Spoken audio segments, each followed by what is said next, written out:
In my view, the objectives of education are three. Two of them relate to the life of the individual, and the third is concerned with his collective life. Its first objective is to enhance the power and capacity of reason of the individual given to him by nature.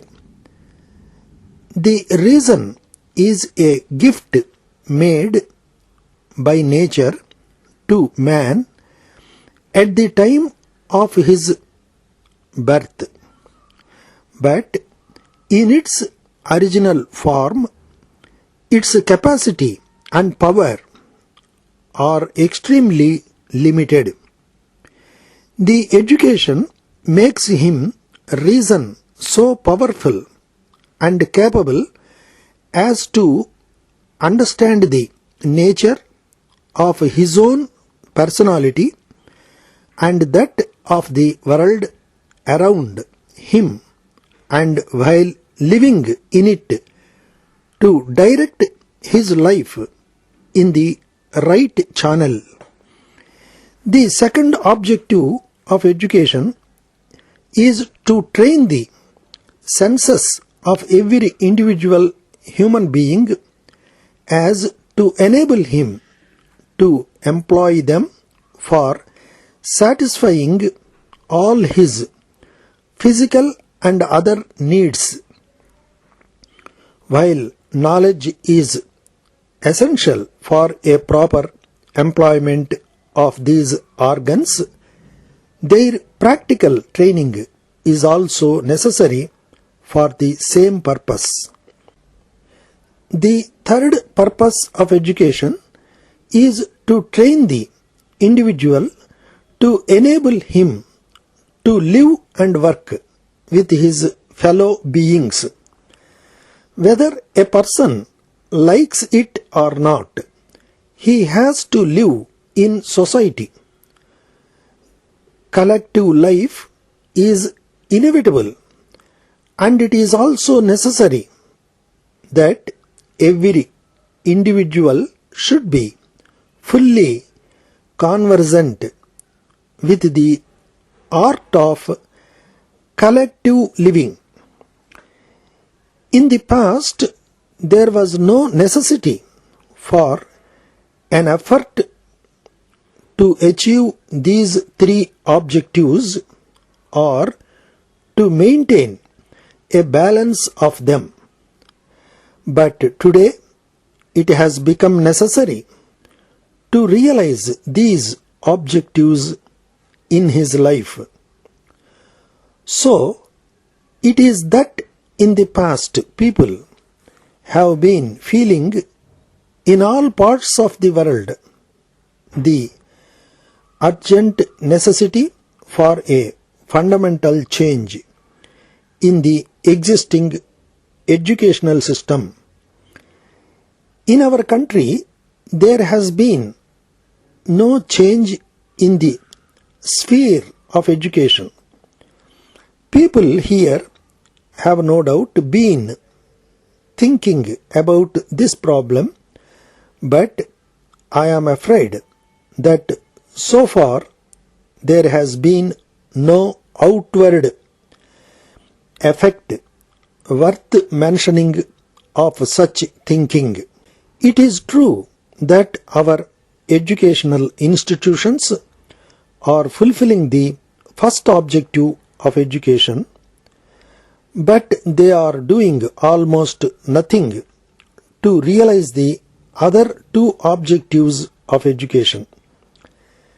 We have hardly any educational institutions where an effort is sincerely made to make the individual efficient in manual work to enable him to earn by his own labor sufficient wealth to meet all his needs. The result is that Even those of our graduates who are quite good at talking are now finding difficulty in making a place in life and often have to drink the bitter cup of failure. We are in need of a larger number of skilled workers as compared in more scholars. We have to work right from now to realize these three objectives, and so we need today hundreds of thousands of skilled technicians. It is my sincere view that our educational institutions should now start laying more emphasis on technical skill. If this is done, much of the imbalance in educational system would disappear.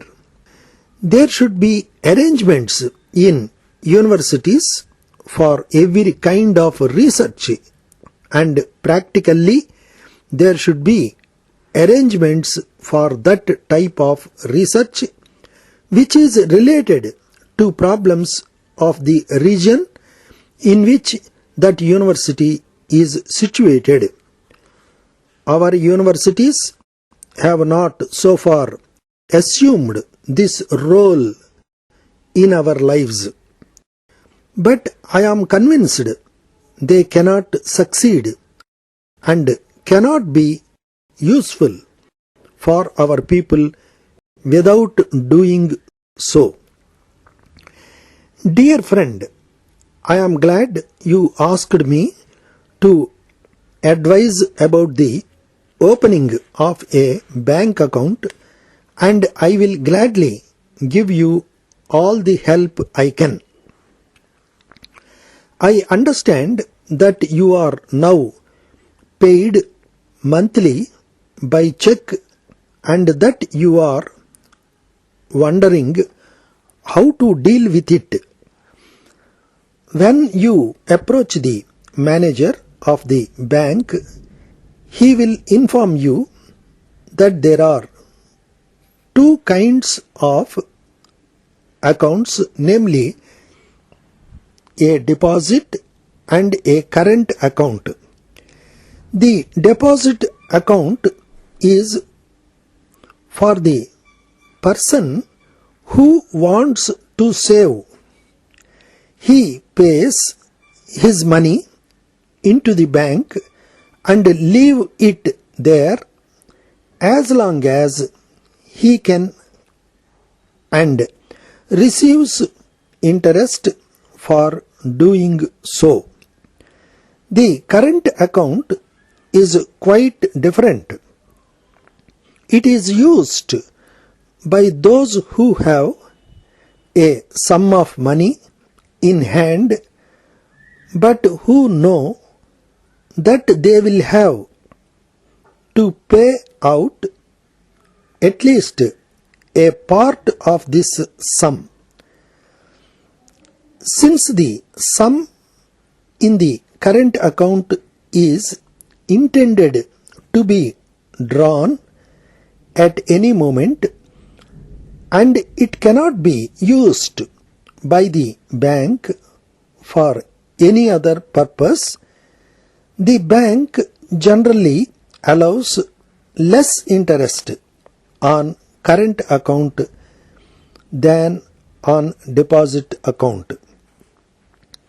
You will find that making your payments by check will be safer and cheaper than other methods, but for small amounts of a few rupees, you could still use postal orders. The check plays an important part in business today. It would be difficult to pay money by post. Please give your family my kind regards. yours faithfully.